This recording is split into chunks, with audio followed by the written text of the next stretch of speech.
great game. It was a great performance from us, from both teams. Exciting game, full of intensity and quality. Of course, the goalkeepers both to make the saves, but yeah, I'm really proud of the players because Liverpool are a top team and they've been a top team for a long time. Well coached, great players. So from moments where you feel like you're okay, they can make you feel not okay very quickly. We dealt with so many of those moments in different ways. So I'm very, very happy with our performance. I'm happy with the point because you look at it and they had good chances, but so did we. So I thought it was an outstanding 0-0. You went with 4 at the back again. Was there any sense that might have been a bit of a gamble today, or were you always confident that the side could handle that formation? No, I mean a gamble could also be to let Liverpool control the game and camp out in your own half. And I thought we made an effort to stop that with how we pressed from central areas. People like Alex Iwobi, Tom Davies and Amadou in midfield, trying to get up to people when we could. We had a lot of moments against them in terms of transition, but also in good play and just working the ball well and getting down the sides in the first half with Patterson. And there were a lot of good things about our game. And I know, we played well with a back four the other day, and having an extra body in midfield absolutely helps when you play against a team like Liverpool who will flood that area in their build. And I thought we dealt with them very well. Felt like after the hour mark from the first games this season, where Everton actually got stronger after the half hour. I mean, did you get that sense? And obviously, appreciate that was having just a guy on the bench very long. Yeah, and their options I haven't had, which is great. And as I felt we were tiring slightly, not just Tom, but the team needed an injection. And with Garner, he came in and showed his quality straight away, and he hasn't trained that much, so. We know what we expect from him going forward now. But I thought the team generally, we had to suffer in little moments early in the second half. We were off it slightly. Second balls were dropping to them and they were sustaining pressure. We flipped it and it became a game where we had a lot of really, really good moments. And obviously, second time in a week, we end up with, a few centimetres or whatever it is from 3 points. But, we have to keep working because eventually, I think if you do the right things and perform with the way we did today, the points or the wins will come. Do you think in the current climate, Frank, that Virgil was slightly fortunate? I mean, he wasn't intentional, but you thought he played quite high. Absolutely. I think I've heard a lot this week of sort of insinuating that time wasting about my players from the game at Leeds, which I spoke about yesterday, and some things last year which are negative about players and maybe decisions we got the wrong end of. I love Virgil van Dijk. As a player, he's fantastic. Sometimes you miss time tackles and they look bad, or they are bad. They potentially are bad. If you look at the moment that he connects with Amadou up on his shin and Amadou's foot's on the ground, then I'm surprised it hasn't gone to VAR and the referee hasn't gone to look at it and make what I think was the correct decision.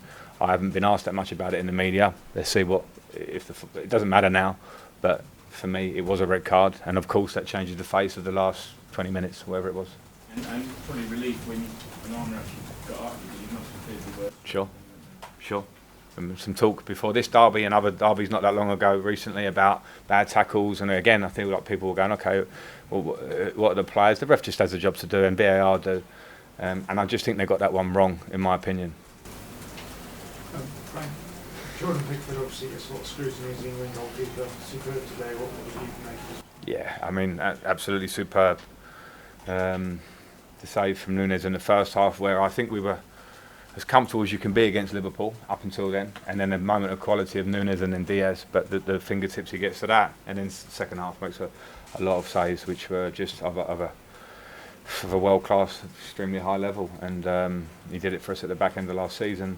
He gets scrutiny because he's England's number one. I understand that, but when you deliver like he did today, then everyone understands why he's England's number one and why we appreciate him so much here. Right. You're pleased on Neil Mathew fitted into the system today and the shift he put in given the time he's had today? Yeah, absolutely. I thought it was a great shift because to work with the team for a week, to understand how we want to press and to give him those sort of finer details is not easy. And he'll just get better and better. And we've missed that in the early parts of the season, a number 9. Even in the first half, a couple of moments we ran the box, you can feel he wants to get in positions to score, little diagonal runs in the box. He gets his chance, which he'll be disappointed about, but there's no worries because those ones will fall and they will come for him. But I thought his work ethic was great, and I think he's going to be a really, really big player for us. Just on James Garner, Frank, is he just missed out for the last bit? Yeah, James.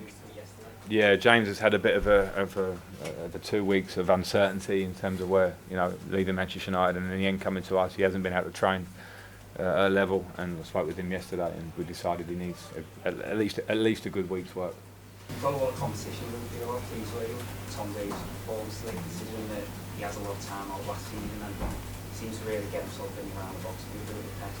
Yeah, I think he's a good player, and I think we have got competition in midfield because we need it. Because if we look at squads and benches, Liverpool at one moment now they can change their fullbacks in an instant. They can bring on and change the face of a game with different quality of player.